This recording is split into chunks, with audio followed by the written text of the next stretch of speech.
Halo, Assalamualaikum Ustaz. Waalaikumsalam. Apa kabar Ustaz? Alhamdulillah baik.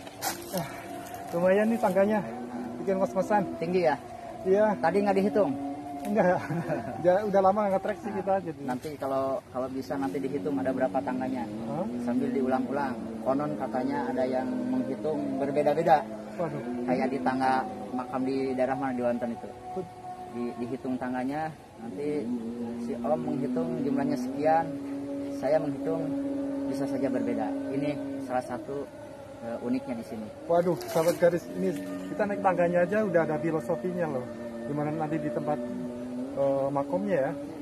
Untuk lebih penasaran, kita akan tanya-tanya bareng Ustaz Salma. Gimana sih keadaannya di sana? Ustaz.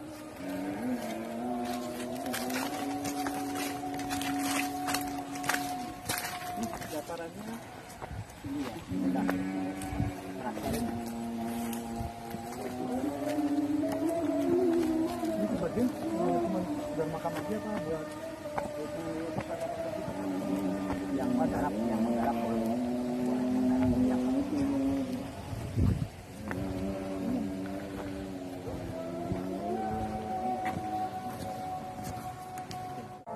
Jadi ini salah satu keunikan ya ke Desa Banjarwangi adalah memiliki banyak tempat-tempat atau situs sejarah, Bang, di sini. Di antaranya adalah ini makam yang sering orang menyebutkan makam Mbah Panjang. Banyak peziarah dari luar Banjarwangi, luar Kabupaten Bogor yang datang berkunjung berziarah ke sini. rasanya nih Mbah Panjang itu apa yang dimaksud panjang apanya gitu? Kalau secara nama saya juga sering bertanya kepada yang lain yang sudah sepuh di sini, itu nggak ada yang memberikan nama yang versi pasti ya. Jadi memang ada yang berversi-versi, cuman mungkin karena makam keramat ini bentuknya panjang, jadi sering orang banyak yang menyebutkan makam Mbah Panjang. Nah, ini lokasi makamnya.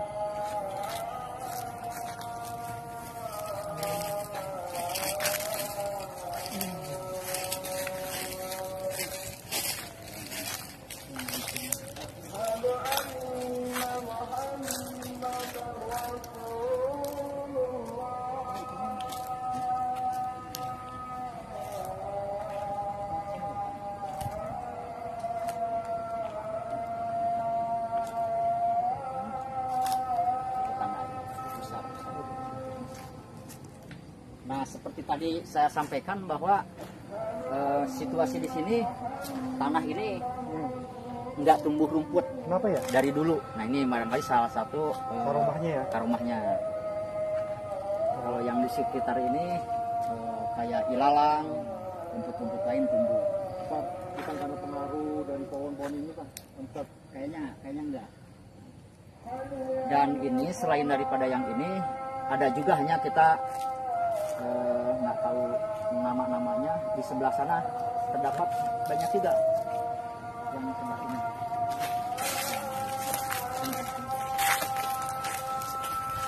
Kita lihat dengan tanda-tanda ini. Ini masih ikut Ini dari di sana atau pengikut atau bagaimana ini?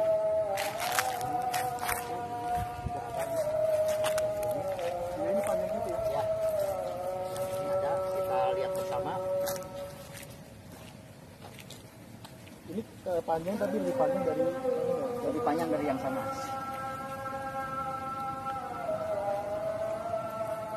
kalau boleh tahu sejarahnya makam ini tahun berapa nih wafatnya dari beliau itu? Kalau kepastian itunya, apalagi saya masih kurunnya ke sini ya.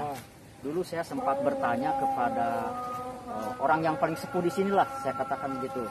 Jadi namanya Kijani ya.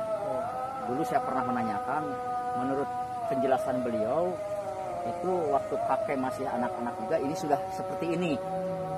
Dan dulu sempat ada dari dinas kebudayaan mengukur melihat lamanya batu itu sudah 500 tahunan itu ya, 500 tahunan usianya itu batunya saja. Nah, sampai saat ini segi sudah bertambah, sudah lebih. Itu termasuk peninggalan lama ya? Peninggalan lama ini. Dari segi apa umur batunya aja udah ratusan tahun. Ya udah ratusan tahun. Berarti makam ini lebih dari itu. Iya. Terus kedepannya mau seperti apa nih, Ustaz? Tempat ini kan kelihatannya ya seperti wajar lah kayak makam gitu. Iya, iya. Saya dengar kan Ustaz mau apa namanya mencalonkan jadi wakil dari desa sini, Ya. untuk mewakili rakyat suaranya gitu. Mudah-mudahan, tempat ini gitu. mudah-mudahan dan semoga ini terkabul oleh Allah Subhanahu wa taala. Barokah ya para pendiri, ini saya katakan para pendiri wilayah Kampung Cibolang, Desa Banjarwangi, ya keramat-keramat yang ada di sini. Jadi saya insya Allah juga betul akan mewakili barangkali untuk menjadi calon kepala desa. Amin. Yang insya Allah pelaksanaannya di bulan Desember tanggal 20. Nah, saya berharap dan saya mempunyai satu satu program cita-cita bahwa Banjarwangi ini tempat bersejarah ternyata. Banyak sejarahnya ya. Dibuktikan dengan adanya situs-situs sejarah seperti makam-makam keramat, dan bukan hanya ini saja, masih ada yang disebut Mbah Sakira, ada Hasan Hussein, ada Patilasan Mbah Banjar, juga ada yang lainnya, ada yang di Bumur itu ada juga. Nah, saya berharap ini situs-situs sejarah ini harus diangkat, harus dilestarikan, harus dibudidayakan, harus dijaga dan dirawat. Dan lebih ramai lagi orang ke depan yang berziarah berkunjung ke sini. Nah, sisi-sisi lainnya tentunya ketika ini ramai, saya kira sisi faktor ekonomi pun akan mengangkat ekonomi masyarakat. Barangkali itu diantaranya yang ingin saya angkat, masalah sejarah yang ada di Banjarwangi, Bang. Ya, bagus sekali sih ya, setiap tempat, apalagi situs itu memang perlu sekali untuk dilestarikan. Dan sebagai sahabat segaris, kalian harus bisa mengenali budaya kalian di tempat kalian berada saat ini. Ya. Harus bisa melestarikan. Itu setelah ini ada apa lagi? Kita harus apa lagi? Bisa. Di sebelah sini. Apa dulu nggak apa-apa? Oke, dekat dulu.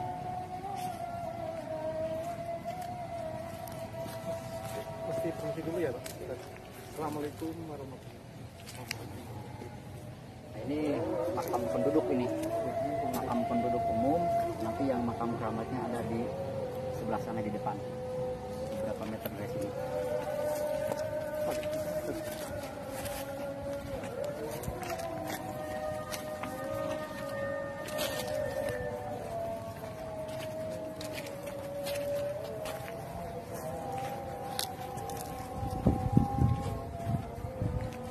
Nah, ini salah satu karomah atau keunikan di makam keramat Mbah Panjang ini. Kalau lokasi ini kan tumbuh rumput ya, Iya. tumbuh rumput. Nanti kalau yang di sana itu salah satu karomahnya atau keunikannya di situ tidak tumbuh rumput. Ya kalau di sini banyak Biasa rumput ya. Kita lihat ke lokasi.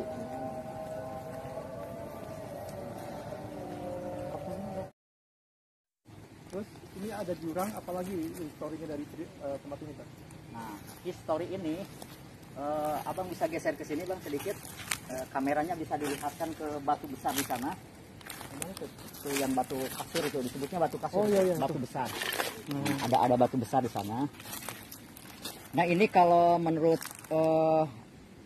pendapat kuncen yang dulu di sini, kalau berziarah itu sebetulnya ada aturannya ya. Jadi dari bawah sana kita tadi awal jalan yang tembok itu. Iya. Nah, itu kalau menurut petunjuk kuncen itu ke bawah, ke rawa, ini disebutnya rawa bongkar. Nah, di sana ada batu, hanya airnya sekarang kecil. Dari arah batu sana kita ngambil air wudhu, kemudian baru menuju ke sini. Jalannya ke bawah sini, ke jurang yang ini. Jalannya bisa dilihat. Nah, ke arah sana yang pohon itu enggak ditambah kecil lah untuk menuju ke sini, dan ini banyak Banyak belukar ya. banyak belukar di sini. Jadi sekarang yang berziarah itu ngambil dari jalan depan aja. Tapi mungkin masih ada orang yang mengikuti alur ke sini. Hanya seperti kita lihat itu hutannya, rumput-rumputnya tinggi-tinggi. Satu lagi bagi para bu peziarah nih, lebih enaknya kalau kesini tuh hubungin siapa biar ada itunya. Kalau saya di sini yang saya tahu dulu itu ada, saya katakan kuncennya lah, ya, juru kuncinya lah. Kalau yang saya tahu di sini ada almarhum Mbah Ii, Mbah Ii di RT 1. Nah sekarang itu ada anaknya, Bapak Agus Salim, ya anaknya. Jadi bisa ketika yang ziarah itu menghubungi beliau, ya Kang Agus Salim. Ya. Nanti kita lihat di TV ya, sahabat Karis. Ya.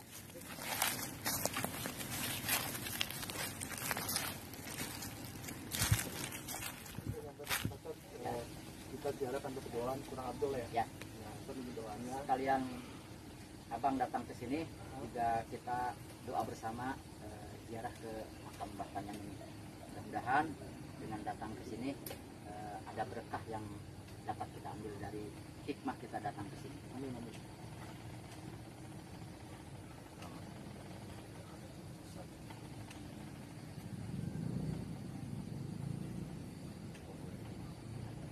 Al-Fatihah. Alhamdulillah.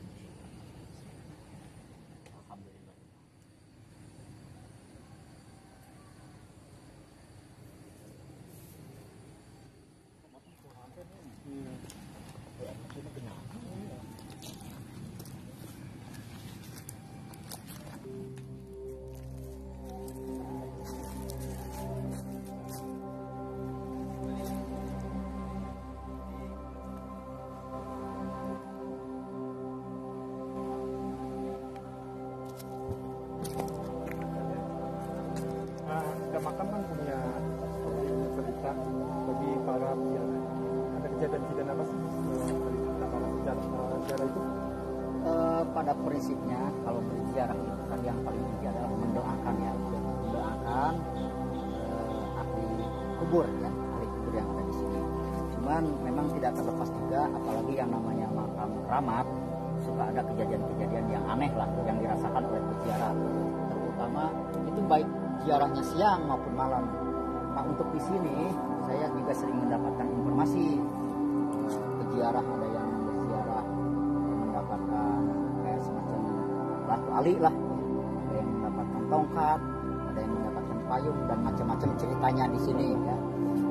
Hanya sekali lagi kalau saya berprinsip bahwa ziarah itu tidak mengharapkan untuk mendapatkan hal itu, tapi ketika memang hal itu ada dan memang haknya, ya sah-sah saja silahkan untuk diambil. Nah, saya pun punya beberapa cerita di sini tentang makam keramat ini. Itu. Di antaranya saya pernah bermimpi berziarah dengan almarhum dulu itu kan ini kuncinya Pak Ii ya. Pernah bermimpi, itu mimpinya sampai tuntas di sini. Mimpi berziarah, terus makamnya itu saya belum tahu ada yang dua di sana di belakang sana. Itu di dalam mimpi saya ada makam selain daripada yang ini. Ternyata begitu dibuktikan betul yang tadi pernah dilihat. Saya dalam mimpi itu mendapatkan tasbih, membelit ke tangan saya di sini, dibantu ziarahnya sama Pak Ii itu sampai dapat. Kemudian saya ceritakan anaknya itu Mbah Salim, memang di sini katanya ada ya tasbih begitu ya, dan beliau pun katanya sudah dapat. Jadi ya ada peninggalan yang memang orang-orang juga sudah membuktikan ada yang dapat. Ya. Ziarah ada sesuatu gitu. Kalau saya pribadi pengalaman ya, pengalaman pribadi saya sempat berziarah pada malam hari waktu itu, malam Jumat. Saya start dari rumah jam 12. Posisi saya duduk di sana. Nah, ketika saya sedang berdoa, saya sempat merasakan dari arah sini. Ini persis dari sini. Nah, persis dari sini, dari kayu ini ada hembusan angin kencang. Ini saya berjarak 3 orang waktu itu dengan Ustaz Ahmad Belani, dengan Ustaz Kecil, dengan Mang Wisna pada waktu itu. Orang sini Pak.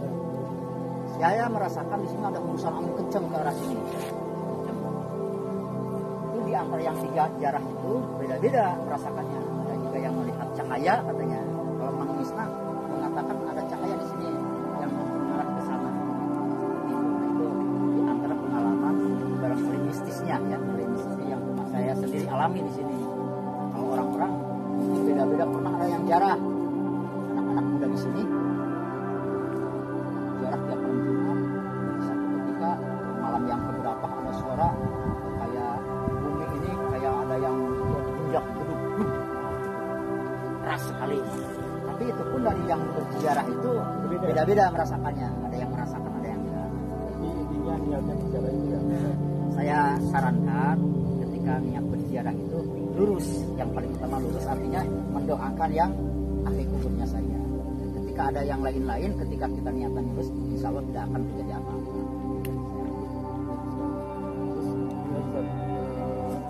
Ini kan mau menyalakan sebagai aparat desa. Bisa lihat sendiri nih dari bangunannya Iya, kurang terawat itu. Sekali itu programnya ke depan seperti apa? Ya ini walaupun ada beberapa pendapat ini tidak mau dibangun. Tapi setidaknya rapi lah ya. Saya ke depan punya niatan ingin ini secara bersama-sama tentunya. Ya walaupun tidak dibangun secara paten, minimal enak lah. Ya, buat peziarah terutama nyaman, ketika hujan nyaman, tidak seperti begini dan terawat intinya begitu, supaya yang ziarah itu enak di sini posisinya. Oke, Cak, terima kasih buat informasinya. Ini Sama-sama. sangat terima sekali. Khususnya bersama ziarah, teman santun dan dijaga di tempat kalian berziarah dan niat dari hati ya. Jangan macam-macam berziarah minta sesuatu. Ini bagus ya. Ya. Kita buat generasi miliar caranya kalau berziarah. Saya kira adab-adaban berziarah itu ada sunnah-sunnahnya ya, seperti memiliki wudu dulu, sopan santunnya, kemudian apa namanya, kalau ada yang perempuan berziarah ke sini, saya kira sah-sah saja, hanya harus sopan santunnya dijaga. Sopan santun dengan sesama yang kita lihat begini sudah jelas, sopan santun dengan yang tidak kita lihat juga harus kita paham ya. Bagusnya begitu untuk para peziarah milenial. Insya Allah ke depan apa yang tadi disampaikan bahwa saya akan mencalonkan kepala desa di Banjarwangi, termasuk saya juga minta restu daripada kesepuhan-kesepuhan yang ada di Banjarwangi, mudah-mudahan dikabulkan. Amin ya. Kita doakan semua niat baik dan Ade Salma ini bisa terwujud untuk merenovasi makam situs bersejarah ini. Amin. Oke sahabat garis, kita akan mereview lagi tempat-tempat yang lebih misteri, yang lebih apa namanya punya nilai sejarah. Pantengin terus ya di channel kami ya. Oke Pak, terima kasih atas waktunya.